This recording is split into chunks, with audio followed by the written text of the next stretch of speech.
Hi, this is Remembering the Past, the show where we talk about people who've died recently who've had a profound effect on our history, our society, or our culture.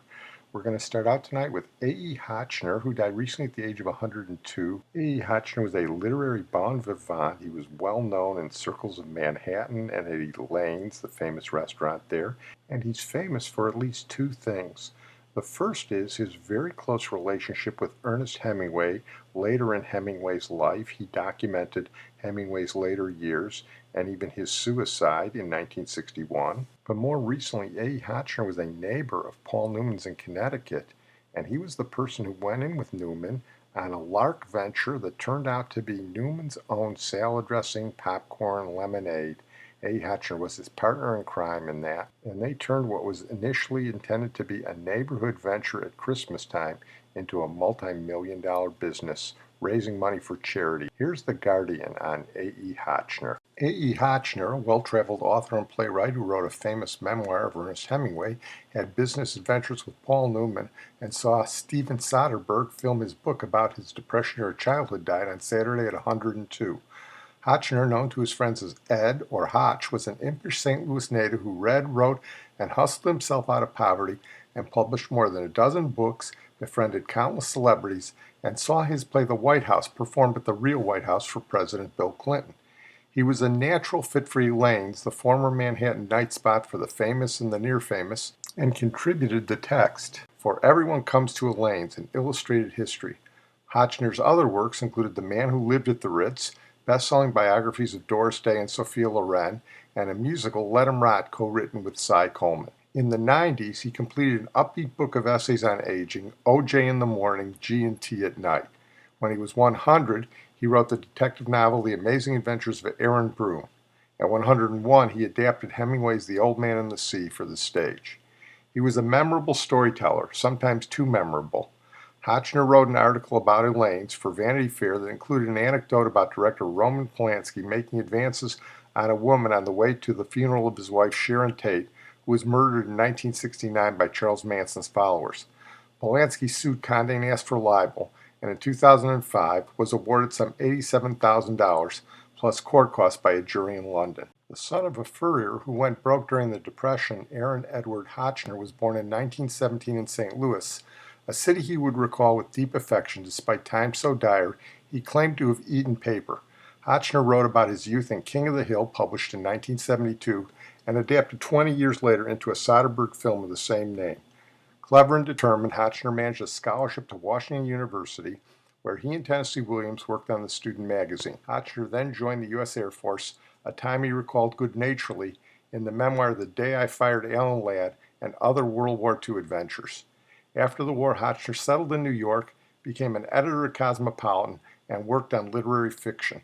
One submission was J.D. Salinger's Needle on a Scratchy Phonograph Record, a story the author gave to Hotchner under the condition that nothing, not a comma, be altered. The story was printed intact, but Cosmopolitan changed the title to Blue Melody. Salinger never spoke to Hotchner again. Around the same time, Hotchner lucked his way into literary history. Cosmopolitan wanted Hemingway to write an article about the future of literature, so sent Hotchner to Cuba to track him down. So began a friendship that lasted until Hemingway's suicide in 1961. From Spain to Idaho, they hunted, drank, and attended bullfights. They lived through Hemingway's inspiring highs and fatal lows, chronicled by Hotchner and Papa Hemingway, which came out in 1966 and has been translated into more than 25 languages. Hemingway's widow, Mary Hemingway, sued unsuccessfully to stop publication, alleging Hotchner had violated the privacy of her husband and herself. She was reportedly upset he contradicted her contention that her husband accidentally shot himself. Critics, meanwhile, doubted the accuracy of the many long dialogues between Hotchner and Hemingway. Once you learn the rhythms of a speech of a person, the actual words resonate with you, Hotchner said in 2005. I can hear him right now. How do you like it now, gentlemen? Things he said, you're sort of born with that, I guess, a kind of tape that runs through your head. Their relationship was also professional. Hotchner served as Hemingway's agent, helped edit his bullfighting book The Dangerous Summer, and helped come up with the title for the posthumous release of Hemingway's memoir about Paris, A Movable Feast. In the 1950s and early 60s, he adapted several Hemingway stories for television, including The Battler, which led to his first meeting with Paul Newman. James Dean had agreed to star as the titular faded ex-boxer, but Newman took the role after Dean died. Newman and Hotchner became friends, pranksters, fishing buddies, neighbors, and business partners. When the actor wanted to sell his homemade salad dressing at some local shops, he called on Hotch to help out. "That was just a joke," Hotchner said. "It was something on the fly. Let's put up $40,000 and we'll be businessmen." Their caper turned into the multi-million-dollar Newman's own nonprofit empire of salad dressing, popcorn, lemonade, and assorted recipes. All proceeds went to charity, notably the Hole in the Wall Gang Camp for kids with life-threatening illnesses. After Newman's death in 2008, Hotchner wrote about his friend in Paul and Me. Other projects in recent years included a collection of letters between himself and Hemingway and a reissue of his Hemingway memoir. In 2013, he was among the commentators seen in Shane Salerno's documentary about J.D. Salinger. We're going to move on to our feature tonight, Mickey Wright, who died recently at the age of 85, arguably the greatest woman golfer of the 20th century. She had an abbreviated career. She retired at 34, but she still won over 80 tournaments, and she's a legend in both men's and women's golf for her swing primarily. This is from her biography. Ben Hogan described her swing as the best he ever saw. So did Byron Nelson. For 14 years, she dominated women's golf, winning 82 tournaments and carrying the Ladies Professional Golf Association Tour on her shoulders. Mickey Wright was not burdened by potential. Potential, in her words, was but a hope to be fulfilled. What made her retire at age 34 was the burden of being Mickey Wright. The pressure was so great, remembers Kathy Whitworth, sponsors threatened to cancel their tournaments if she didn't play.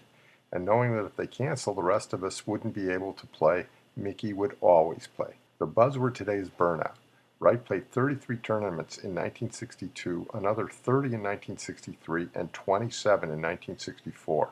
She won 10, 13, and 11 tournaments in those years, and as the LPGA's president, it was Wright's duty to promote the tour by doing every conceivable interview and attending every press conference that was scheduled. That just wasn't her. "I'm not real good as far as wanting to be in front of people, glorying in it and loving it," Wright has said. I think you have to love that to make that kind of pressure tolerable. It finally got to where it wasn't tolerable to me. I feel as if I've earned my own version of a master's degree in psychology and study and experience trial and error on golf courses throughout the United States. For psychology is as integral a part of good golf as an efficient swing. It had also reached the point where there wasn't much left to accomplish. Wright won the U.S. Women's Open and the LPGA Championship 4 times each. She won the Vare Trophy 5 times, was the leading money winner 4 times, twice had winning streaks of 4 straight tournaments and held LPGA records for the lowest round 62, the lowest 9-hole score 30, and the most birdies in a round 9. At the peak of her career, Herbert Warren Wynn, the golf writer, described her as a tall, good-looking girl who struck the ball with the same decisive hand action that the best men's players use. She fused her hitting action smoothly with the rest of her swing, which was like Hogan's, in that all the unfunctional moves had been pared away, and like Jones, in that its cohesive timing disguised the effort that went into it. Citing an adverse reaction to sunlight, an aversion to flying, and foot problems, Wright cut back her schedule dramatically after the 1969 season to lead a quieter, simpler life in Port St. Lucie, Florida. Although she came back in 1973 to win the Dinah Shore, Wright knew that she had fulfilled her potential and elected to bow out on her terms. "I maintain that she could have won 100 tournaments if she hadn't quit early," says Kathy Whitworth, who won 88. Born February 14, 1935 in San Diego, Wright began to hit balls with her father at age 4. At the age of 11, she received her first lesson at the La Jolla Country Club, and within a year had broken 100. 3 years later, she posted a round of 70 in a local tournament, and in 1952, Wright won the USGA Girls Junior Championship, her first national title. For a year, Wright studied psychology at Stanford, but she left school after her freshman year to play a full-time schedule. In the summer of 1954, she lost in the final of the U.S. Women's Amateur, finished 4th in the Women's Open to Babe Zaharias, and won the World Amateur stage by golf promoter George S. May. Those 3 tournaments convinced Wright to leave school and turn professional. "Golf has brought me more rewards, financially and personally, than I ever could have earned had I become the psychology teacher I set out to be," Wright said later in life. Mickey Wright's 13 wins in 1963 remain the most in a single LPGA season. She was inducted into the World Golf Hall of Fame in 1976. Here's the golf website with some great golfers talking about the legendary swing of Mickey Wright. Mickey Wright won the second of her 4 U.S. Women's Open Championships 60 years ago in 1959. She remains one of the most accomplished players in golf history, but for all of her victories and success, what she is most remembered for was that swing. She took great delight in. Her mechanics were outstanding. Great rhythm and balance. It's kind of like a ballet dancer. Grace and power. That ball just explodes off the club face. Long, high, and it sounded like it was coming out of a rocket. It was a joy to see her hit the ball so solidly. Every shot was absolutely pure. Ben Hogan said, Mickey Wright, greatest golf swing I ever saw, man or woman. And if I just really thought about Mickey's golf swing and how much she was on playing with her shoulders from here to here, my life would have been a lot simpler in the golf tour.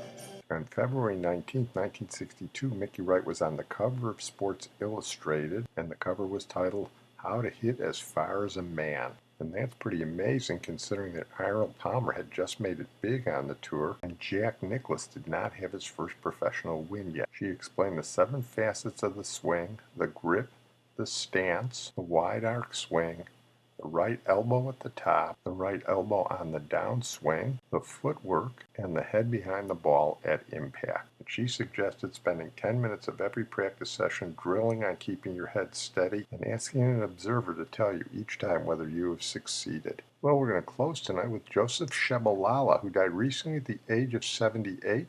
Joseph Shabalala was a South African singer and musician, and he was the founder and musical director of the choral group Ladysmith Black Mambazo. Joseph Shabalala had a lot of tragedy in his life, but he persevered after a brother was killed and his wife was killed. Ladysmith Black Mambazo is a black group, and they were very popular in South Africa despite the apartheid of the time. But they became worldwide famous due to Paul Simon in 1986 when he traveled to South Africa to put together his Graceland album. When Paul Simon and Joseph Shabalala met, they struck up an instant friendship. I enjoyed to work with Paul Simon. It was just like, it's my younger brother or elder brother. Who is this guy? He was hiding himself in America. This is my brother. I call him brother every day. Brother. And ironically, Paul Simon caught a lot of grief here in the United States for cultural appropriation. This was 30 years ago. And Paul Simon's the kind of guy to tell people to stick it. And it was a good thing, too, because he not only introduced Ladysmith Black Mambazo to the world, but they made some great cross-cultural music together. Here is Paul Simon and Ladysmith Black Mambazo with Joseph Shabalala at an awards dinner in Washington, together singing Diamonds on the Soles of Her Shoes, a Simon composition.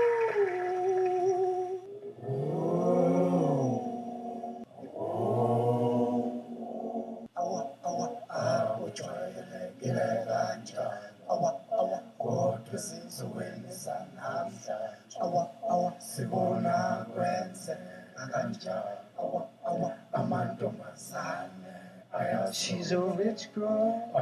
She don't try to hide it. Got diamonds on the soles of her shoes. Well, I'm going to close on that note. I want to thank my producer and IT genius, Sid Tepps. Look, Diamonds on the Soles of Her Shoes is a great record featuring Joseph Shabalala and Ladysmith Black Mambazo, but it's not their best. I'm going to play their best song, and it happens to be a family favorite, a special favorite of my grandson James, who this is dedicated to as much as the memory of Joseph Shabalala. On Sesame Street, Ernie wanted to play the saxophone, but he had a problem because he wouldn't put down his ducky. So the jazz owl Hoots had to tell Ernie that if he wanted to play the saxophone, he had to put down the ducky. And they got some pretty famous people to sing Put Down the Ducky, including Joseph Shabalala and Ladysmith Black Mambazo. So here they are with Put Down the Ducky. You're gonna put down the ducky. Oh yes, you're gonna put down the ducky. Put down the ducky. Put down the ducky. You're gonna leave the ducky alone. Oh yes, you're gonna put down the ducky. Put down the ducky. Put down the ducky. Oh yes, put down the ducky. If you wanna play the saxophone.